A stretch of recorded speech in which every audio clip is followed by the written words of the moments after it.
Alright, you lot. It's that time again. Your questions, my answers, and absolutely zero sugarcoating. We got gaming optics, industry nonsense, and some absolute twonks to call out. Expect rants, probably some swearing, and maybe, just maybe, a bit of nostalgia if I'm feeling sentimental. Right then, let's get stuck in.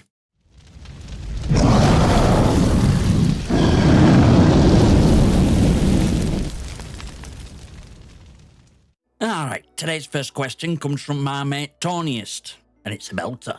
What video game character do you feel most closely resembles you and how? Now I appreciate this question, because for once, I get to talk about something other than how broken gaming industry is or why I refuse to touch Call of Duty these days. See, I could go ego-stroking route and pick some legendary hero. You know, some larger-than-life bloke with an immaculate six-pack, flawless combat skills, and kind of moral compass that makes Superman look dodgy.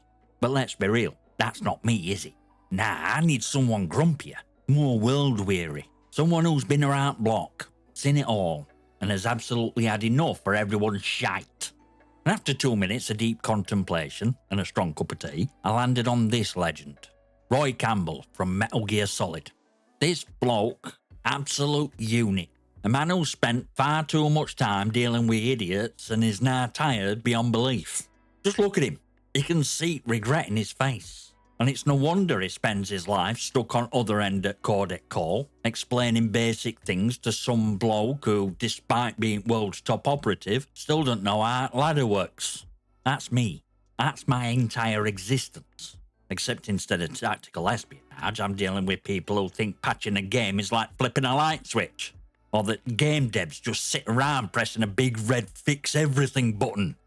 I was never in military, but I am a veteran at gaming industry. I've done my time. I've seen things, mate. Dark things. Like Ubisoft's live service plans. And just like Campbell, I find myself constantly explaining the same things over and over again to people who absolutely refuse to learn. Other candidates? Campbell's top pick, but there were a few other contenders. Michael DeSanta from GTA 5, because like me, he's grumpy old bastard who constantly shaking his head at state of world, wondering when everything turned to absolute shite. He used to be in game, now he just wants some peace and quiet. Relatable. Marcus Phoenix from Gears of War, man who never stops sighing because he's surrounded by people who make his life harder than it needs to be. If you listen carefully, you can hear sheer exhaustion in his voice every time he has to deal with another locust invasion. That's exactly how I feel every time a developer announces yet another live service shooter that nobody asked for. Trevor Phillips from GTA 5. Listen, I may be brutally honest, but I'm not running around in my pants covered in blood screaming at people. Yet. Give me time. So final verdict, it's Roy Campbell. Grizzled veteran who's spent way too much time dealing with nonsense, watching an industry descend into madness, and yet still somehow sticking around to shake his head at it all. You can picture me on other end of a codec call, sighing into me headset as yet another clueless gamer asks me, "Why don't devs just remove skill-based matchmaking?" Right, now I'm throwing this one back at you lot. What video game character do you think most like? Drop it in comments. Unless you're about to say Sephiroth, in which case, sort yourself out. Thanks, Tony, for that question. Keep them coming. Remember, if I ever disappear from internet, I'm probably sat in a dark room somewhere, staring at a wall, waiting for gaming to make sense again. Right, next question comes from T-Pose6663, who asks, you a fan of Grime-Punk and would you like to see it used in more games? E.g. Ghost in Shell, Cowboy Bebop, and Akira. Now, first off, Grime-Punk? I'll be honest, mate, I've never heard it called that before, but I love it. Sounds like something you'd scrape off bottom of your boot after walking through a cyberpunk alleyway. But you know what? It fits. So yeah, I'm into old aesthetic, gritty, neon-soaked, tech-heavy, just right amount of anti-establishment middle finger energy. I love Ghost in Shell. That mix of philosophy, cybernetics, and absolutely stunning visual design. It's kind of stuff that should be a goldmine for gaming. Yet somehow we barely get games to do it justice. And Akira? Mate, I've got special collector's edition director's cut sitting on my shelf. Because you don't just watch Akira, you experience it.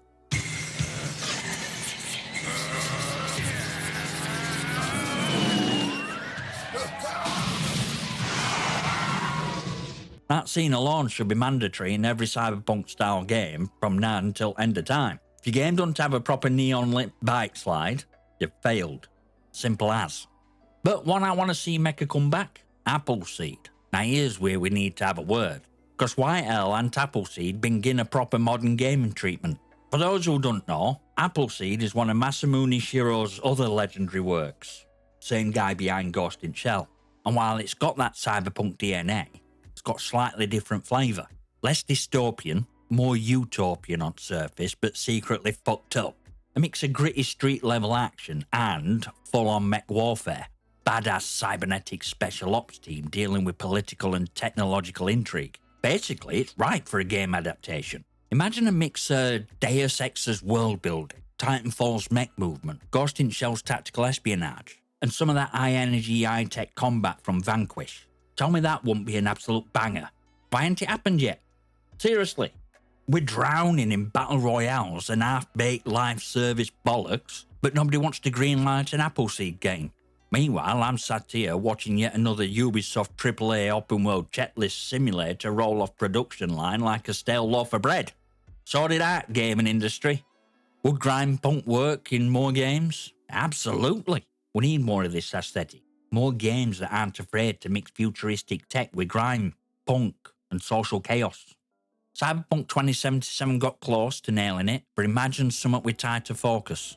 A Grime-Punk detective thriller, an open-ended bounty hunter game, or a full-on cyber-military shooter set in a proper Shiro-style world. So yeah, I'm into Grime-Punk. Yeah, we need more of it in gaming. And yeah, I will keep screaming about Appleseed until someone makes game we all deserve. Thanks, T-Pose, for that question. Now let's throw this one to you lot. What Grime-Punk style game would you want to see? Drop it in comments. And if anyone says another generic cyberpunk shooter with NFTs, I'm banning you from internet. Next question comes from Connor Phelan 9825, and it's an absolute belter. Hey Scotty, you had to choose a celebrity to be poster child of all twonks worldwide. Who would you pick? Now this one had me flexing grey matter a bit, because let's be honest, there's no shortage of contenders. World is practically bursting at seams with celebrities who, through sheer arrogance, ignorance, or just full-blown detachment from reality, embody true spirit of a grade A 24-carat government-certified twonk. But you know what? I think I have a perfect candidate. Ultimate twonk, Ezra Miller. Mate, if twonkery were an Olympic sport, Ezra Miller would have taken gold, silver and bronze, while simultaneously getting arrested on podium. We're talking breaking into people's houses to steal booze. We're talking getting arrested multiple times in multiple countries. We're talking kidnapping allegations, bar fights, and just an entire portfolio of unhinged behaviour. This isn't just run-at-mill celebrity stupidity. This is twonk on hard mode. I mean, how do you go from being lead in a massive DC superhero movie to speedrunning your career into abyss faster than Flash himself? It's actually impressive. Masterclass in self-destruction. This is why we can't have nice things. Now, Ezra takes crown, but let's give a shout out to some runners-up in Twonk Olympics. Jaden Smith, for believing its next great philosopher while tweeting out nonsense like, how can mirrors be real if your eyes aren't real? Amber Heard, for single-handedly ruining her own credibility in a courtroom battle she picked and still somehow lost. Also, infamous Mega Pint trial gave us more entertainment than her entire acting career. You poured yourself a mega pint of red wine, correct? A mega pint? Yeah. I poured myself a large glass of wine. Right. I thought it necessary. Right. Kanye West? Genius musician? Maybe. But also a man who thinks he's God's gift to Earth while spewing deranged Twitter meltdowns and wearing questionable fashion choices. He's like final boss of twonkery. Logan Paul, for turning shameless clout chasing into an art form. From filming dead bodies to promoting dodgy crypto scams. This bloke is basically human embodiment to YouTube comment section. But as I said, King of Twonks has to be Ezra Miller. He is your official twonk poster child. A bloke who makes even most brain-dead gaming texts on Twitter look reasonable by comparison. Cheers, Connor, for that question. Now let's hear from you lot. Who do you think should be crowned ultimate twonk of our time? Drop it in comments. Next question comes from Ages444 who asks, what's your favourite Tony Hawk game that you've played? Also, are you optimistic about new 3 and 4 remaster coming in July? It has Activision's grimy hands on it, but they haven't fucked up that franchise yet. Right, this one's easy. You already know what I'm going to say. original. Tony Hawk's Pro Skater 1. The GOAT. Mate, this game were a revolution. Music were legendary, controls were tight, levels were brilliantly designed, and vibes, absolutely immaculate.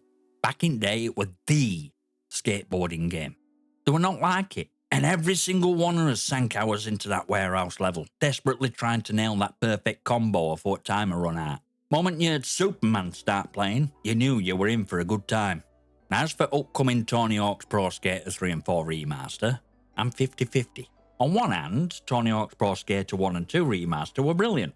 They actually respected original games, kept gameplay tight, and didn't try to stuff it full of modern gaming shite. But, on other hand, this time, Activision is more Activision than a 4. Let's be honest, this is post-Microsoft merger Activision. And if recent gaming trends have taught us out, it's that we should all be on high alert for incoming bollocks. What am I expecting? Battle Pass nonsense? Wouldn't shock me. FOMO-driven cosmetics? Probably. Grinding for basic features that used to get on launch? Almost guaranteed. An online store filled with overpriced decks, skaters, and nostalgic outfits locked behind 10 quid price tags? Mate, it's practically inevitable. So yeah, I want to believe they won't mess it up. I really do. But let's be real. This is modern Activision. And if they see even slightest opportunity to milk our nostalgia for a quick buck, they'll do it without hesitation. I'll keep an eye on it. I'll hope for best. But I'm fully expecting some shady bullshit. Because if we learned out in gaming these days, it's that not safe from monetization. Not safe from live service nonsense. And Activision will happily sell you a digital skateboard for the price of an actual skateboard. So it's a wait and see. I'd love to be wrong, but if I'm right, expect a full rant video at the moment they announce some optional microtransactions. Thanks, Ages, for the question. Now let's hear it. What's your favourite Tony Hawk game? Drop it in comments. And if anyone says Tony Hawk's Pro Skater 5, go sit in corner and think about your life choices. Right, next question comes from Lucifer8391, who asks, Hey Scotty, what are your thoughts on new Assassin's Creed dropping on 20th of March? Failed or success? Mate, I'm going to be honest with you, I couldn't care less. Look, I mean no ill will to developers. They've obviously put in work, done hours and crafted something that they probably believe in. And fair play to them. But here's the problem, Ubisoft. And Ubisoft, being absolute merchant of corporate nonsense that they are, have systematically gutted Assassin's Creed franchise for everything that once made it great. Stealth? Gone. Tightly crafted level design? Replaced with a bloated empty map. An actual story that makes sense? Good luck. Feeling of being an assassin? Long dead. Instead, what do we get? An open world RPG with 600 hours of filler, repetitive side quests, and enough busy work to make even the most patient gamer question their life choices. Do I want it to fail? Absolutely. I know. Scotty, that's a bit harsh, don't you think? No, it isn't. Because I want Ubisoft to get message that we do not want Assassin's Creed to be a fucking live service, open world, microtransaction ridden checklist simulator. Assassin's Creed should be about stealth, parkour and assassinations, not grinding XP for hours, buying boosters, and doing the same recycle mission 20 times just to unlock a new cloak. So yeah, I hope it flops. Not because I hate devs, but because I hate what Ubisoft has turned this series into. Will I be playing it? Not a chance. If this game goes free on some service, maybe I'll give it 5 minutes before installing it out of sheer frustration. But let's be real, I'm never touching this one. Same as all others since they went full open world RPG bollocks. It's not Assassin's Creed, it's just another Ubisoft open world game with an Assassin's Creed logo slapped on box. Will it be a success? Probably, because there are still plenty of people willing to fork over 70 quid for the same recycled game and another 50 quid on microtransactions. Will it be a failure in my eyes? Absolutely. Till Ubisoft remembers what Assassin's Creed were meant to be, I'm out. Thanks, Lucifer, for the question. Now let's hear from you lot. Is anyone actually excited for this? Or do you agree that Assassin's Creed died years ago? Drop it in comment. And if anyone tries to defend Ubisoft's monetization schemes, you're getting reported to authorities. Alright, next question comes from Pyro-Friendly Arsonist 9195, who asks, what's your opinion on devs releasing games to PC that aren't done polishing, then delaying console release for the same reason? Mate, I hate it when publishers shove out a game that ain't ready. I get it, game development is hard. I don't expect every launch to be flawless, and if it's a true live service game, I can forgive some rough edges, because that's all point of live service. To be clear for Twonks out there, Call of Duty is not a live service game. A game that drops a new title every year with full-priced expansions, microtransactions, and a battle pass. That's not live service, mate. That's just corporate greed dressed up in the military fatigues. This trend of dropping an unfinished PC version while delaying console release for polishing reasons, yeah, that's bollocks. And you know why it happens? Because suits want the money. PC version don't have the same certification process as console, so publishers push it out unfinished to start raking in cash, while they scramble to make console version half decent to force Sony and Microsoft slap them on wrist. It's not about quality, it's about early revenue. And who gets screwed? PC players. I want to be crystal clear. I don't blame devs. They're ones who put in hours, work through crunch, and then have to sit there watching gamers lose their minds because some suit in an office pushed game out before it were ready. Look at XDefiant. That game wasn't ready, and devs knew it, but Ubisoft shoved it out door, and then who had to deal with backlash? Developers. Not execs, not shareholders. Same thing with Fragpunk. Console version got delayed, and apparently they got good reason for it. But here's the thing. The delaying console version because it's not ready, PC version probably ain't either. You're basically punting a half-baked game onto PC players, knowing full well it's got issue, while consoles get to sit out and wait for something functional. That's not fair to devs, and it's not fair to players. This is why AAA gaming is in a death spiral. Releasing half-finished games just to meet a quarterly earnings report is raced at bottom. It's why live service is getting a bad name. More and more games are launching broken, and trust in big publishers is at an all-time low. Ubisoft, EA, Activision, they keep pulling the same shine, and then they act surprised when players are losing faith in them. Maybe if they stop treating every launch like a we'll fix it later project, we won't be here. If the game ain't ready, don't launch it. Simple as. But until publishers stop caring more about profit margins than player experience, this cycle is going to keep repeating. Cheers for the question, Pyro. Now let's hear from you lot. What's worst PC launch you've ever suffered through? Drop it in comments. Next question comes from Firkinel1, who asks, Hey Scotty, if you could write a letter to your younger self, given your infinite wisdom, what would you write and why? Now, you know there's a whole bunch of people out there who'd go full butterfly effect mode with this, writing some massive life-altering letter with warnings, regrets, and a detailed plan to win lottery. Don't trust that person. Avoid that mistake. Invest in Bitcoin. But me? Nah, mate. I wouldn't change a thing. I'd write a single sentence. Keep doing what you're doing. You're on the right path. Everything works out in end. Why? Life ain't meant to be easy. It's the thing. We all have to go through the same shite. Every bad decision, every mistake, every painful moment. It's what shapes you. It's how you learn, adapt, and grow. If I went back and handed myself a cheat sheet, sure, I might avoid some rough patches, but then I'd miss out on all lessons, resilience, drive to push forward. And let's be honest, would my younger self even listen? Some random letter shows up telling me, Oi, do this, don't do that. Younger me? Tosses it in bin, cracks open a game and carries on. What about gaming advice? Would I tell myself to skip certain games? Nah, even crap games I played taught me something. Would I tell myself to stay away from Activision's nonsense? Maybe, but let's be real, younger me were already on that track. So yeah, no warnings, no regret, no big life-changing advice. Because sometimes the best thing you can do for yourself is trust journey and enjoy it ride. Thanks for the question, Firkinel. Now let's throw it to you lot. If you could send a letter back to your younger self, what would you say? Keep it simple, keep it savage, and if anyone writes an entire essay, I'm banning you from internet. Right, that's a wrap for this week's Hey Scotty. Big thanks to everyone who sent in questions. You lot never fail to deliver absolute bangers. But don't stop now. If you want to keep conversation going, join Discord and get involved with community. Want me unfiltered gaming text in real time? Follow me on X. And if you fancy supporting channel, consider becoming a channel member. Extra perks, extra content, you get to feel a bit smug about it. All links are in description. Now before you run off, smash that like button, hit subscribe and leave your comments and questions below. Might just feature them on channel. I'll see you next time, you magnificent.